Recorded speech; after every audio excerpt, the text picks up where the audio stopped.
What is up, ladies and gentlemen? It is your boy, Shelly Red, and we're back with another reaction.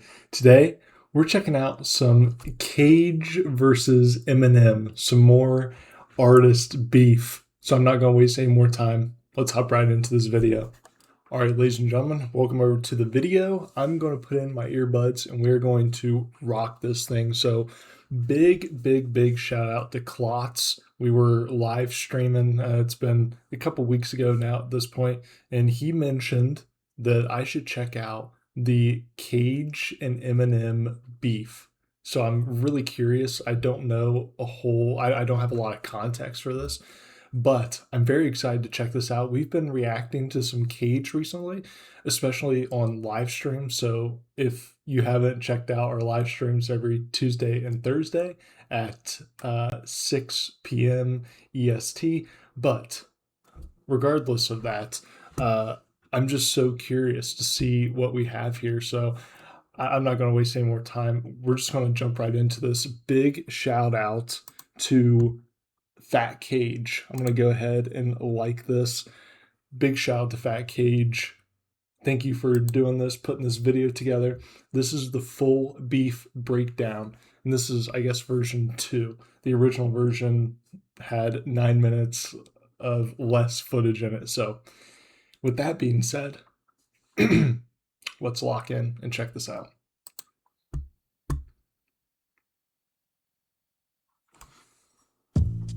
Throughout his career, Cage has been involved in a number of rap feuds, from R.A. the Rugged Man, to Copyright, to Esoteric, and even the duo that signed him to their label Eastern Conference Records, Mr. Eon and DJ Mighty Mai, the Higher Mighty. However, starting in 1997, Cage accused an up-and-coming rapper from Detroit of biting his style and using the real-life harrowing incidents he had gone through falsely as his own. The rapper... Hi, my name is what? My name is His name's Sadie. My name is none other than Eminem. My name is Over the next several years, both rappers would send verbal jabs at each other, which dragged several other artists and personnel into the firing line. I bought Cage's tape, opened it, and dubbed over it. Waging wars, went on stage and sprayed Cage with Agent Orange, and wiped my ass with his page and source. Well, that's Alex got a problem with Eminem. I don't battle pop stars. That's kind of his job now. I think Cage fucked it up. Wow. I did not realize, I've heard all that stuff. Actually, back in the day when I was a little younger, I used to know a lot of Eminem songs by heart, and I could rap all of them. But that's really interesting. I did not know who he was referencing there. This is like a full circle moment for me, because I just got into some of Cage's stuff recently, and it is amazing. I love it. So this is just mind blowing to me. I can't believe this. I gotta back this up a little bit. It's wild. Into the firing line. I bought Cage's tape, opened it, and dubbed over it. That's wild. Waging wars, went on stage and sprayed Cage with Agent Orange, and wiped my ass with his page and source. Well, that's Alex got a problem with Eminem. I don't battle pop stars. That's kind of his job now. I think Cage fucked it up for everybody, because when Cage went at him, I think M took it in negative fashion. Like, oh, white kids is coming at me? Fuck all white kids, then I ain't even gonna fuck with white kids. This is a full beef breakdown between Cage and Eminem. Let's get it. This is Start off in New York in 1996, where Cage, coming off his main label debut appearance on Pete Nice's album Dust to Dust, and a failed record deal with Columbia Records, continued to spit his horrorcore style rhymes across New York's radio stations such as WKCR, WVKR, and WNYU. Building, they catch a rap magazine, you wanna talk shit, not get fucked up, that's a faggot stream. Smacking DJs for playing the instrumentals, for the whack mentals, spitting all over the mic rentals. Bring all your dogs, my name is Cage Kennels. Now bruise pets like vets on too much head set. And about 4 sex acts, the cheerleader will begin to bleed, then we'll bring you up to speed on the orange stage. Ooh. Over in Detroit, a local MC going by the name of Eminem was gearing up to release his debut album Infinite. The album ended up being a commercial failure, with critics alluding to the fact that he sounded too much like Nas and AZ.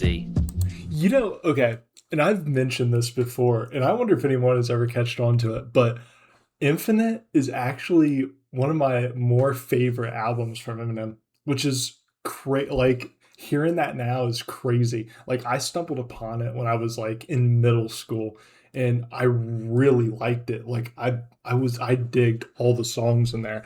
Infinite on Infinite is a great song. I really like it just looking at it objectively, or maybe not objectively, it's a little subjective since I like it, but still, it's just crazy that this was going on at the same time. I feel like I'm in like a fever dream right now. This is insane.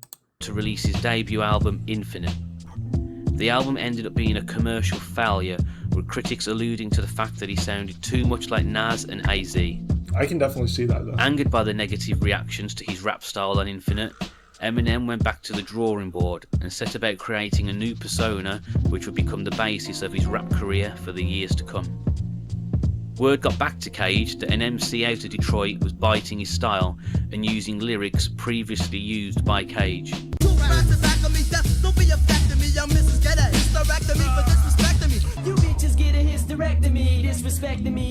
In 1990, shut up. No way. I can't believe that. And I know all of the lyrics on that song too. That is wild. Eminem, dude. You messed up. You messed up, brother. That is crazy. I can't believe that. It doesn't get any clearer than that. I'm sorry if I'm pausing too much, but this is just insane. In 1997, Wow. Eminem followed up Infinite with the Slim Shady EP, in which he debuted the Slim Shady persona. This focused on controversial lyrics around drug use, sexual acts, mental instability, and over-the-top violence, in which Cage accused Eminem of further biting and imitating his style. Against a machine like Rage. On stage screaming like Rage Against the Machine. And felt that Eminem had subliminally dissed him on Just Don't Give a Fuck. I bite your motherfucking style just to make it fresher. Fueled by this, Cage took to Wow. This is just insane. I can't believe this. Yeah, and I've listened to all those songs on the Slim Shady EP as well. And it's very like I didn't like it as much as I did Infinite, but still just like extremely like violent and sexual and just like it was crazy. And yeah, it seems like from what I've seen of Cage so far, he is he owns that. So like, yeah, it's so amazing to me. I just can't believe this. I'm still in shock. I bite your motherfucking style just to make it This is fresher. wild. Fueled by this, Cage took to various New York City radio shows to name drop Eminem, including DJ Eli's Night Train radio show and the Stretch and Bobbito show, which both Cage and Eminem have alluded to in interviews, such as in Complex in 2015. Eminem mentions that he was given a copy of Agent Orange and was initially impressed. However, having previously never heard of Cage, was discouraged to find out that he was being slandered regularly by him on New York City radio. Cage also confirmed the same during an interview with Hip Hop Connection in November of 1999. More of that to come. Eminem responded to this with his first verbal jab at Cage during his appearance on local Detroit hip-hop group's Indigenous Tribes 1998 EP, As of Light Into Darkness, on the track Drastic Measures or Fist of Fury, which he recorded with them in 1997. Rap, back the fuck up with Mr. Burry. Hurry, I'm trying to pick up Cage's sister early. It's 8 o'clock. Me and Greed. At the start of That's 1998, crazy. rumours started circulating that Dr. Dre was interested in signing Eminem to Aftermath. It was this, and his appearances on tracks such as Shaban Sadiq's 5-Star Generals and Bad Meets Evil with Royce da 5'9", which resulted in Eminem becoming more of a household name, not only in underground rap, but mainstream rap. It was also around this time that the comparisons between Cage and Eminem started. On March the 3rd, 1998, Eminem signed his now career-defining record deal with Dr. Dre's Interscope Aftermath label and got to work on his second studio album, the Slim Shady LP. Wow. As the comparisons continued, Cage felt necessary to call up Stretch and Bobbito early to mid-1998 to address these. When asked by Bobbito what he's up to, Cage replied with, "Chilling, eating M&Ms and flicking them off my balls," a diss towards Eminem. In May of 1998, Eminem took part in an AOL chat session where he was asked several times about his beef with Cage. Eminem mentioned the Cage call with Stretch and Bobbito amongst other things and said, "Fuck Cage, do you want to know more? He gets handled on my album thoroughly. Fuck him. I will give you a sample of what I say. When I drop this solo shit, it's over with. I brought Cage's tape, opened it and dubbed over it. For now, fuck him." And when asked, "Are you gonna battle Cage?" Eminem responded, "If he doesn't pussy out like a bitch and doesn't talk shit on Hot 97 when he's drunk off his balls and never wants to show up like a bitch. And I ain't the only one who feels like this. DMX dissed him too." The line that Eminem referred to in the chat logs was from Role Model, which was recorded in 1998 but released as a single in May of 1999. When I drop this solo shit, it's over with. I bought Cage's tape, opened it, and dubbed over it. Proof even got in on the beef after referencing Eminem's Role Model line on the track What Part 1 from his Funky Cowboys mixtape with Jay Dilla. Soon as I drop the solo shit, it's over with. I bought Cage's tape, opened it, and dubbed over it. What? In August of 1998, Eminem had just finished performing with New Jersey group The Outsiders and was due to make his debut at WKCR with Stretch and Bobbito. However, he was hesitant to attend. It might be a setup. Cage is their artist. How do we know we're not going to walk into studio and he's going to be there with writtens for us? However, after much hype, no altercation happened. Eminem later approached Necro in a club in New York City asking for Cage's whereabouts as he wanted to make the beef more than just lyrical.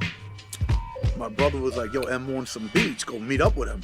So I went up to a place called 88 Hip Hop, and Eminem was there, and I was kicking it with him, and I was like, "What up?" You know what I'm saying? He was cool, and he was real concerned about Cage, like, man, like, he thought maybe I was still down with Cage because he had beef with Cage, so he was like,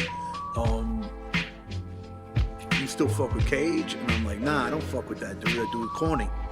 And he was like, "Oh, okay, because I'm looking for him." I was like, "Really? You looking for him?" He's like, "Yeah, He talked shit, and he said he was gonna fuck Cage up." So I was like, "All right, no doubt." I said, "Listen, I ain't got nothing to do with that. I don't work with that dude no more." You know what I'm saying? Because I wasn't. Cage basically wouldn't work with me no more. So I told M, I was like, "Nah, I don't deal with that dude." And he was like, "Oh, okay, cool." This resulted in Cage's most vicious response yet on the 12-inch single release, 4-Letter Word. I heard some blind bitch walking through New York looking for Cage. I'll stab you in the face 10 times in the same place. Waste your little infant so you think it different. When in the same building, on the street, lift you off your feet. Chill in. Micro sibling to my cock dribbling, scribbling verses. For the worthless, fuck a million purses. See if a doctor can remove the slug. I bug when I think so simple. Chuck you in the club, something for your entourage, something for your bodyguards. History shows rappers dying in cars. They lost one in the west, we lost one in the east. Should I drown you in Lake Mish or buck you in Miami Beach? Whoa. Wow. That is just insane.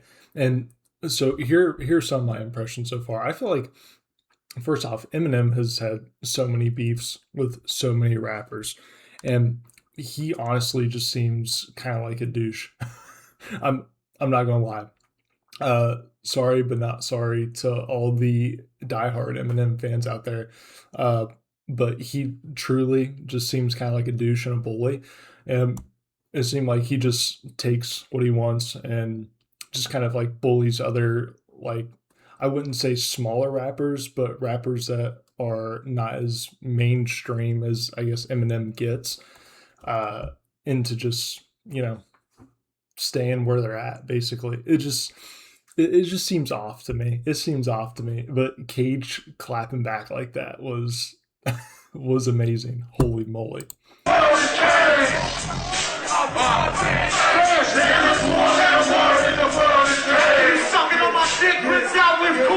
And on the B-side with a track called Mersh. I'll give away rhymes for you to battle me with. Eminem then responded to this with his appearance on Stretch Armstrong's XL radio show. Waging wars, went on stage and sprayed cage with Agent Orange and wiped my ass with his page and source. Yo, thank you. Shout out to my man Cage. You're making my man. You giving him props. You got a lot of props. Yeah, it's all good. It's all good. We're making platinum. 1999 was the year that the beef hit full throttle, starting with Eminem's appearance on David E's Breakdown FM radio show. Now, the other question that somebody was asking is something about a kid named Cage. There's another guy named Necro. They're two different? Well, they said there's a guy named Cage that you battled. I mean, can you give me the background on that? Because I just found out about this. Actually, I never got a chance to battle him because every time I showed up to battle him, he backed out. He wasn't there. He was nowhere to be found. This Cage kid wouldn't show up? Age kid. Let's not give him any more press than he deserves.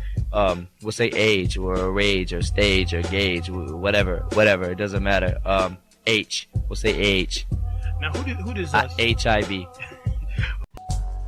Just before the release of the Slim Shady LP, Eminem and Royce da 5'9" performed a set at the Middle East Club in Cambridge, Massachusetts to promote the album's release. During the set, someone from the crowd shouted that Eminem sucked, before Eminem invited him on stage to battle.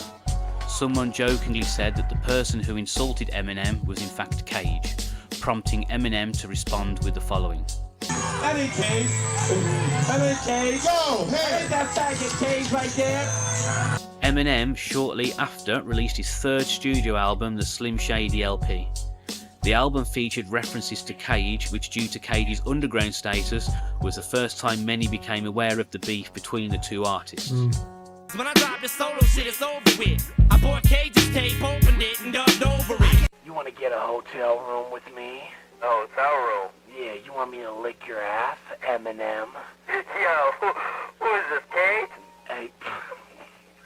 The audio from the Ken Kniff skit was later reused by Cage on Escape to 88 from Movies for the Blind. M took a further swipe at Cage on Tony Touch's compilation release, Power Cypher 50 MCs Volume 3. I write a rhyme a day, so it's no wonder how come your whole album is sounding like a bunch of shit that I would say. So whether it's one verse... Eminem was then interviewed in Fat Lace magazine and was asked, "We heard you had some beef with Fondle and recording artist and 1/3 of the Smut Peddlers, Cage." Eminem's response was, "I'm gonna beat the shit out of him. You can even print that. The deal is this. I'm in Detroit and I just started to get a name in New York because we started selling records in Fat Beats. All of a sudden, I hear this kid Cage heard my shit and said I sounded like him. I was like, who the fuck is this kid? I've never heard of him before. So I got Paul, my manager, to send me a cassette of his shit and I listened to it and thought, get this shit out of here. I don't sound anything like him. The motherfucker didn't even sound like me. Fuck him." So he started calling up radio stations saying Eminem's biting my style. He called up the Stretch and Bobbito show one time. They were saying, "What's up, Cage? What are you doing?" And he was like, "Nothing, just eating some M&Ms, flicking them off my balls." At first, I was on some battling type shit, but I couldn't find him. Every club I'd go to, I was thinking, this dude is in the circuit. I figured he'd be everywhere. So I'm going to clubs looking for him and to battle him. All of a sudden, I hear he's still running around talking shit about me. So I'm like, this dude is gonna get his ass whipped. Fuck the rap shit. This dude is taking it personal. Fat Lace then asked, "Are you worried about the consequences when you murder Cage?" To which M responded, "Nah, I ain't worried about that, because I can do that shit and get away with it."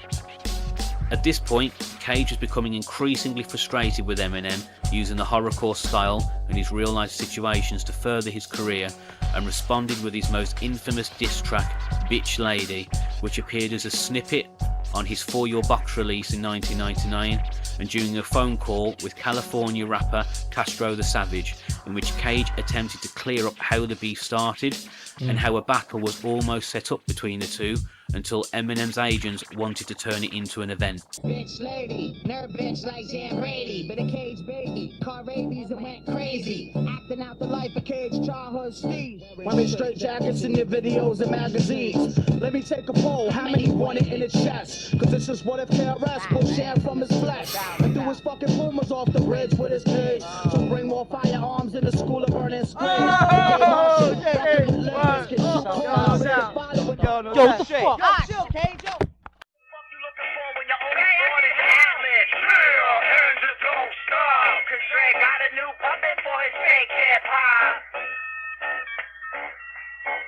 In the beginning, when he first popped up out here, you know what I'm saying, it was like he came out of nowhere, like some kid from Detroit. I mean, all these cats was coming up to me saying, yo, this kid bitch is Steve, da da da. I was like, what? So I checked it, and it was like, you know what I'm saying, he had said like a lot of similar lines, but the whole thing was kind of like the Steve, you know what I'm saying, like my Steve, Necro Steve, kind of like the crazy white boy, don't give a fuck, all that, and it was like, you know, he just came with his shit with like kind of like some like New York kind of steel or something, and like, I mean, my whole thing was, I was on the radio, I was like, yo, I said that nigga's garbage, yo.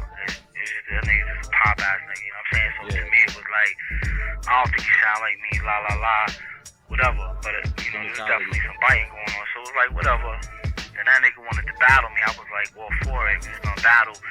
But then, you know, shit got all twisted around, and like his fucking agents was fucking trying to set up some whole big thing. And it was like, come on, man. I was like, I ain't gonna take part, you know, in a fucking scheme. And this nigga's like coming through, you know what I'm saying? Cause it's like, this whole shit, when this nigga came to fucking New York, this nigga's whole fucking deal with that, with fucking Aftermath was already in the process. You know what I'm saying? Cause how the fuck, and then all of a sudden, you know, and then he's in fucking Sign Heights, and then like, all of a sudden he's like signed to Aftermath like 2 months later, and then his album comes out 2 months later. Yeah, no doubt. It's like, come on, man. It's like, now the nigga be like, passing messages to the high and mighty and shit. When they were in Europe and shit, I was supposed to do some Europe shit with them. I had my passport. I fucking had to get a new one and shit. And so they were over there and he was there, and it was like kind of like an unspoken thing. And then, you know, they got, you know what I'm saying, would be trying to tell me to squash shit like, you know, it's not a big deal, whatever. I'm like, come on, this nigga dissed me on his album, blah, blah, blah, you know what I'm saying? So it was like, I dissed him here, you know what I'm saying? It was like, you know, as far as battles, you know what I'm saying, face-to-face event, I don't think we could cut. You know what I'm saying? Because if niggas was face-to-face, I don't know, choking that nigga up. There is much speculation on if a full-length version of Bitch Lady exists. Check out The Truth About Bitch Lady, which is available on my channel. In June of 1999, Eminem then dropped what would be his final diss to Cage on Swaying King Tech's compilation album, This or That.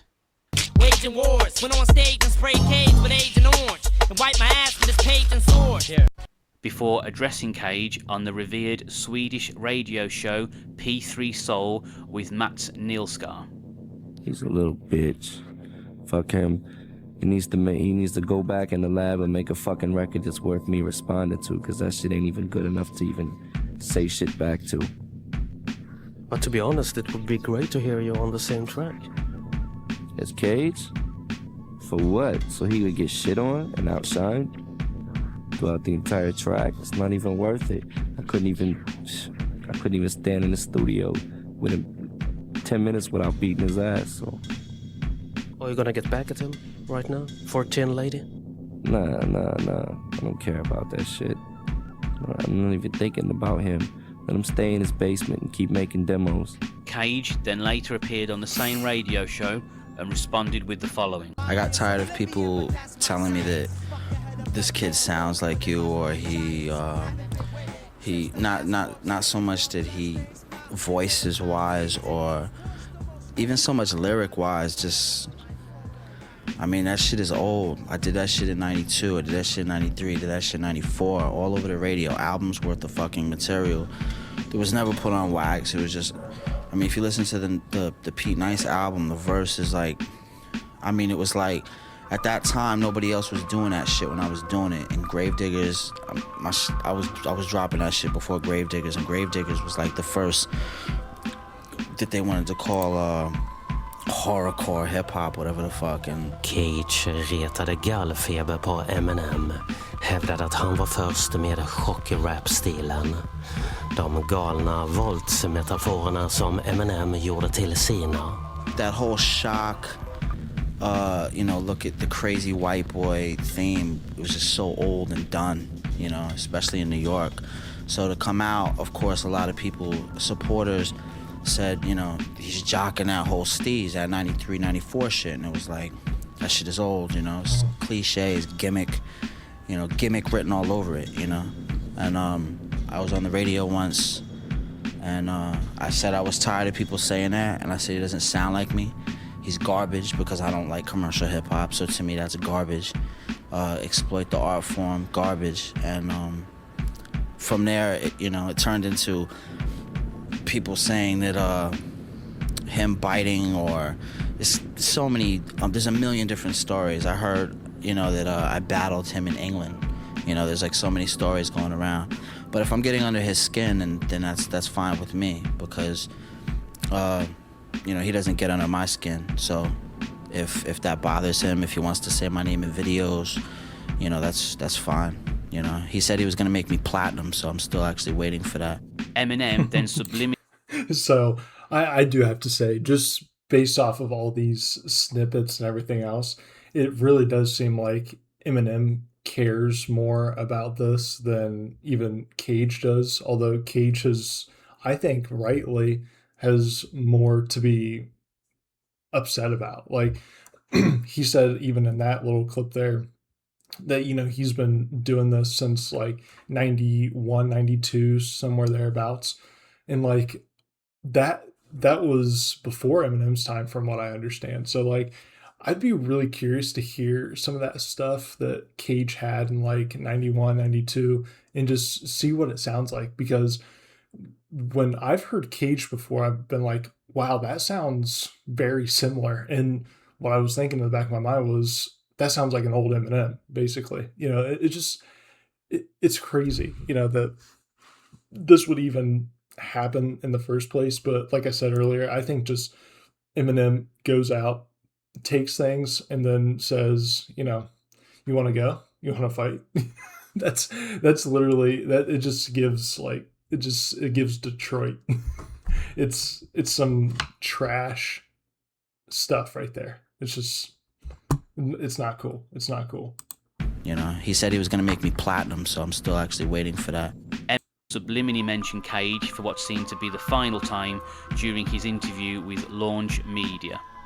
I mean, now you got like underground kids now talking about me like Eminem's a pop artist now, blah, blah, blah, blah, blah, because he made one song that was catchy or whatever, you know what I'm saying? And then MTV took it, and the whole pop market took it.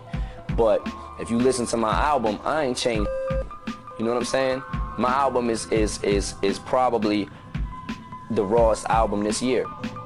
Cage, however, was only getting started and dissed Eminem, Royce da 5'9", and the Aftermath label on the track And So Kiddies. And they're so unchristian the way I'm blistering. Tired rhyme styles from Detroit, Michelin. Who that trim lady? Claiming some other nigga baby while a bitch Royce roll for her bitch voice. Fags the math after moist.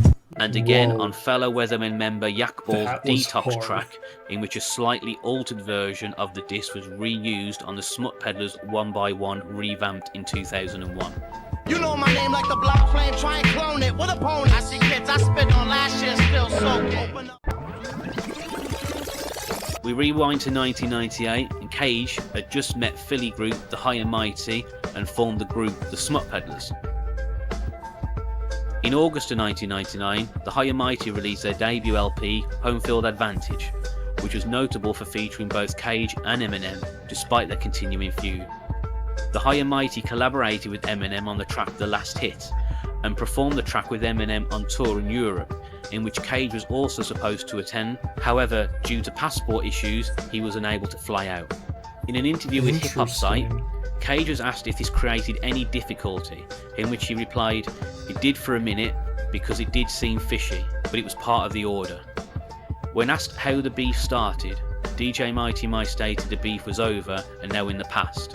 However, Cage interjected and said, "It started because he's a bitch ass. Right now it stands with me kicking him in his fucking face. Real horror show. I ain't letting all the shit he said slide." Cage was then interviewed by Hip Hop Connection magazine in November of 1999, and when asked about the current situation between him and Eminem, Cage said, "I've got a 4-letter word out now blasting him, and the whole situation to me is just a big joke. In the beginning it was on some real hip hop shit. When it started, people were coming up to me saying how this kid sounds like me, a commercialised version of me, or maybe sucking my steez, a little hard. I finally heard him and I was on the radio and I said, this kid doesn't sound like me, this kid's whack, because I think the commercial rap is whack. Not to discredit any MC on a commercial level making millions of dollars, but that's not my world. I can't really respect any artist exploiting the art form just to get paid. The whole Eminem thing got started on some whole MC shit.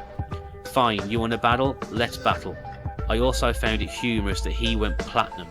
I'm on the bottom of the barrel and he's like some superstar. It just doesn't make sense. It's like the Backstreet Boys having beef with Cool G Rap. It graduated from being a lyrical thing to a take it to the streets thing when he started saying how he was gonna fuck me up when he saw me. I ain't stressing a kid bigger than me, so I damn sure ain't stressing a kid quarter of my size. I'm totally cool with it. I've said it before and I'll say it again. I'm totally prepared to take this lyrically, physically, any way this has to be taken. I just don't predict a good outcome if we're face to face. He was then interviewed by Danish online magazine Undergrunden, where he was asked how the beef started. Cage replied, "I'd prefer not to continue talking about that. People don't even know what biting means. I mean, cats making remakes has become cool, so people don't know what shit is about. He's running with my 94 Steelo. Fuck your mama, LSD, crazy white boy, shuck, blah blah blah. I ain't saying I created that, but real MCs played that out years ago. On the radio, on WKCR and shit, Columbia Records, Pete Nice's label, Hoppo wasn't ready for it in 93. 6 years later, it's cool. Major label bullshit.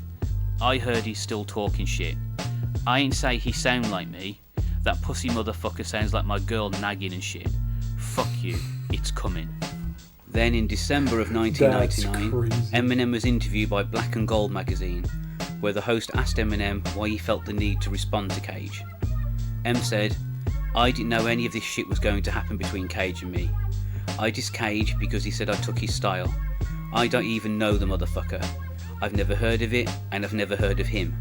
My manager, as a matter of fact, had to send me a copy of his record, and he was like, yo, this kid is saying you bit his style. I was like, yo, send me his record. I heard his record and was like, this motherfucker doesn't even sound like me."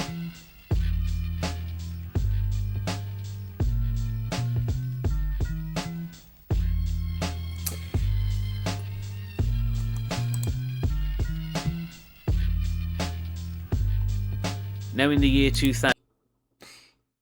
You know what's interesting is both of them, and I don't even know where to get at with this. This is just an observation.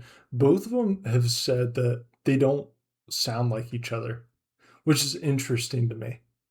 Like I feel like they don't want to admit that they sound like each other, but the reality is that it at least from what I've seen, it looks like Cage he had this particular style before Eminem came along.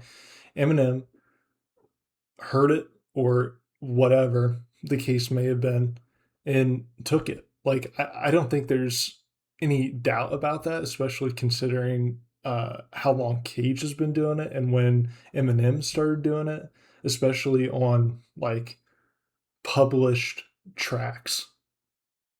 I don't know. It seems really, really interesting to me. I'm so curious to hear your guys' perspective down in the comments about it, but I just find that really interesting. And with Cage nothing but a blip on his radar, Eminem was gearing up to release the Marshall Mathers LP and was embroiled in beefs with Cannabis, Everlast and the Insane Clown Posse, and was seemingly done with beefing with Cage. However, Cage was... You see, this is what I'm saying though. Eminem beefs with everyone. Everyone. The guy literally hasn't found a beef that he didn't like. Like, he lives for that kind of stuff, which understandably why he kind of made a name for himself in like the rap battle scene, and then, you know, later signing with Aftermath. Like, it's insane. He's just, based off of his demeanor alone, you know that he probably heard Cage's stuff and said, you know what, I'm just going to take this and just say F him. Like, that just seems like something Eminem would do. So in my opinion, it seems like Cage is more reputable than Eminem is by far. Clown Posse, and was seemingly done with beefing with Cage. However, Cage wasn't done and dropped another Eminem diss during an appearance on WKCR to the beat of Still Dre. Since biting is legal. Since the last time you heard me, I shit on some friends. And after bitch ladies drop, I'ma do it again. And a subtle jab on Copyright's Tower of Babel. Finish a verse. Well, I commence to school MCs like Colorado words. The illest four-letter word. Observe how I serve. Before a further subtle mention on Porn Theatre Usher's track Balloon Knots. I can't give a fuck cause music sucks. Plus pop acts keep stealing underground ducks. You will be amazed by the scheme you can pull when nobody's looking or writing somebody facial. Catch a face full of staples, holding the last verse that I wrote you, quote you along. Piss and Lake Miss first. When asked about how the beef started with Eminem and the Still Cage diss track during an August 2000 interview with MVRemix.com, Cage stated, "A bunch of misconstrued shit from the mouths of idiots. There is no beef. If you want to know the deal, look around the net and run with the one that you like the most." While adding, "Still Cage isn't a diss to Eminem. I borrowed the beat to shit on pop music, not Dre." In 2001, Cage continued to diss Eminem during the release of the Smut Peddlers' debut album, Porn Again. If that's a sin, let him poke this white bitch Kim for coke outside of a bar until I switched in. You know my name like the blonde flame, try and clone it. What opponent? Those are kids I spit on last year, still soaking. When asked about his beef with Eminem, hold on, I gotta go back to this is irrelevant to the beef, but is this Beetlejuice? Is this Beetlejuice on this album right now? That is crazy. That's so funny. What opponent? Those are kids I spit on last year, still soaking. When asked about his beef with Eminem in a March 2001 interview with Hip Hop Connection magazine, Cage took a light-hearted approach and said, "He's taken it to that level and that's his niche. I'm not trying to broadcast on a pop level, but I got the new Eminem LP in my car as we speak. I couldn't go to that level. I don't think children can decode my lyrics, plus he's fucking with real artists. My feelings aren't hurt at all. I'm happy for what he's achieved. I'm not trying to continue fucking the same dead horse. I didn't make the beef serious. I would probably have just given him a wedgie if I saw him. It's just fun. I'm not fucking with much glossy shit." Breaking Point magazine also asked Cage about his beef with Eminem in a May 2001 interview, and when asked, "Talking about Mr. Mathers, I hear Cage once had a bit of beef with this guy. Is the heat still on?" To which Cage replied, "It's just something that's died out. There's nothing really to do about it." Website The Formula then interviewed Cage and asked about the previous comparisons. Cage said, "I really don't give a fuck about comparisons. You know all the white on white MCs hating each other. I don't give a fuck about all that. I know the majority of people that listen to music have dog shit tastes, so if I could hit up a couple 100,000 people out of the millions out there listening to music, I'm straight." When asked about how the beef started, Cage said, "It was kind of funny to me. It wasn't anything personal. We were both underground and I just got tired of the comparisons. Some people thought he bit me and some people thought he studied my shit and was inspired by it. Myself, I never hated him. In fact, I always acknowledged that he was nice, but I felt he could have been settled on some lyric shit. Then he got a little personal with him and the threats of violence, which is always entertaining being threatened by a pop star. But you know, he's on his level doing things and I'm on mine. And I'm trying not to grab nothing off that kid or jumpstart a career off that cat like some people. I really don't give a shit, but everybody else does. It was mostly just people talking shit and trying to hype something up. I never met the kid, and I don't know him. He seemed a little obsessed for a while. He put out something like 5 or 6 joints putting my name on it. Like I said, it was entertaining, because it was always entertaining when you can get some free pub in Hollywood. However, 2000... Yeah, I mean, I kind of noticed that. It looked like he was just kind of obsessed with Cage there for a while and just like wouldn't let it go. Like he took something and then just said deal with it and just kept like trying to pound him into the ground basically until he just stopped mentioning it, talking about it in magazines, interviews, etc. It was always entertaining when you can get some free pub But in good for him Hollywood. for trying to However, move on. 2002 brought Cage's debut solo release, Movies for the Blind, that was filled with some subliminal and some not subliminal disses towards Eminem. Fat no planes flew into MTV. I'll never get a platinum plaque for MP3. Being blackballed by a white MC. Pause. I guess that faggot found the right MD. Keep your little faggot brother off of Sally, man. The corporate life, too fond of the blonde talkers. My career's low on gas and stabbing the rap in the sight. Suicidal failure like Shady's ex-wife. Storm around crazy, I'm slicing shook rookies. Used to pistol whip till Shady made it look pussy. Grew up with no pop and a crazy hoe. That's why I need no play on commercial radio. Unravel the mind, around the room froze inside. Sheep too tired to fight, close your eyes. Put 12 little faggots in the fucking dirt, then claw. Out your little girl's jaw and ask her, who's bizarre? Cage then appeared on... Maybe I spoke a little too soon. He had to throw it in there, huh? Just had to throw it in there. That's amazing. Out your little girl's jaw and ask her, who's bizarre? Cage then appeared on WNYU with DJ Riz to promote Movies for the Blind, in which he asked Cage if the beef is still ongoing, to which Cage replied, So now, what's the latest going on with, is there still any animosity towards Eminem over there, or is that I was old news? just, I threw a couple shots, but, I just, said my piece, basically. I'm not trying to run it through the mud or anything, but a lot of shit that I said in the past was kind of overshadowed by the big Hollywood success. Right. I write it off as Hollywood pub now, but, I'm moving on. Finally, in 2003, Cage mentioned Eminem one last time on the track Haterama during his beef with Esoteric and Self-Titled. The biggest pop star in the world threw dirt in my engine, but when I say his name, I look like Royce trying to get attention. And that was it. The beef that spanned over 6 years and saw Cage stay as an underground artist and Eminem turn into one of the most critically acclaimed rappers of all time was over. But who won? When discussing his beef with M during the Cage-free Dissecting For Your box on Cage's Patreon, Cage said, Like, my headspace then was like, I want to murder this dude. Not like, make diss songs. And I was like, this dude is like a Cage fan and shit, But it's like, well, you don't want to be commercial Cage, I'll be commercial Cage, right? I'll bite your style just to make it fresher. In an interview with Spin magazine in 2009, Cage revisited his beef with Eminem and said, he went at me and I went at him. His songs were heard by millions, mine were heard by thousands. Do the math. Some side with Eminem based on his lyrical ability and freestyle battle ability, whereas some say Cage gave Eminem the biggest run for his money that no other rapper has been able to do. Ultimately, I'll leave that decision up to you.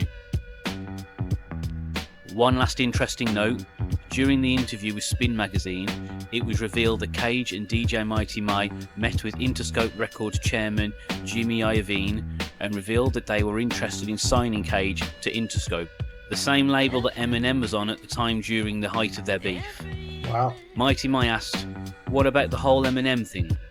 Iovine responded, I'll talk to Eminem. Hey, Fred Durst and Trent Reznor on the same label. However, Interscope then ceased with the efforts to sign Cage to their label.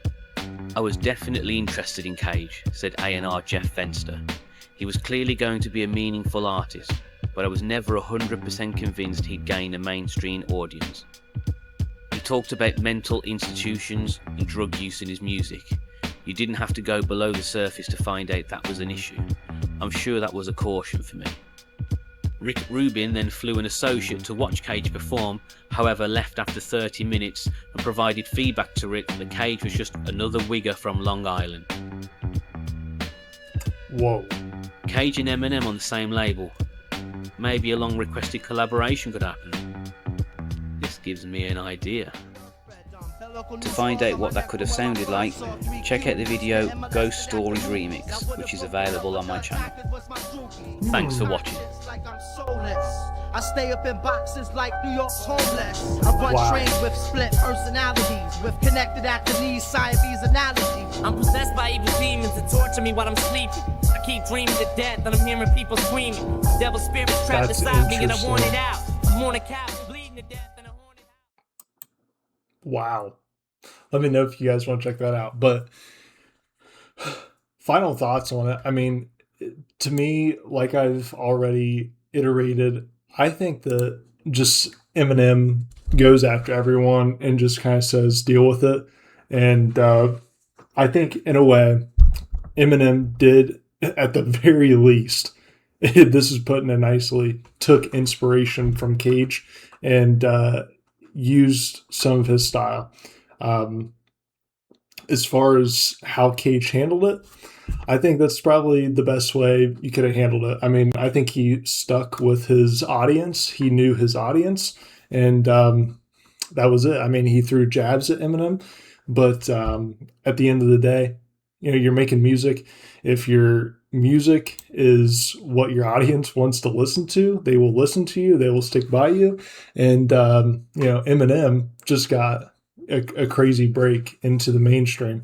And there's a place for that too. And obviously, when you're mainstream, you're beholden to a lot of people. So honestly, Cage probably, you know, got lucky as far as, you know, just staying underground and being able to retain his sound, where Eminem over the years has had to change his sound a lot. Very interesting stuff, though. This was an amazing video. Shout out to Fat Cage again.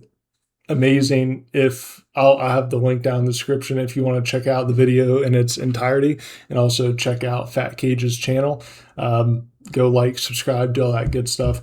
And yeah, if you guys liked this reaction, make sure you like and subscribe and do all that wonderful stuff. You guys are amazing, and I'll be catching y'all in the next one. Peace.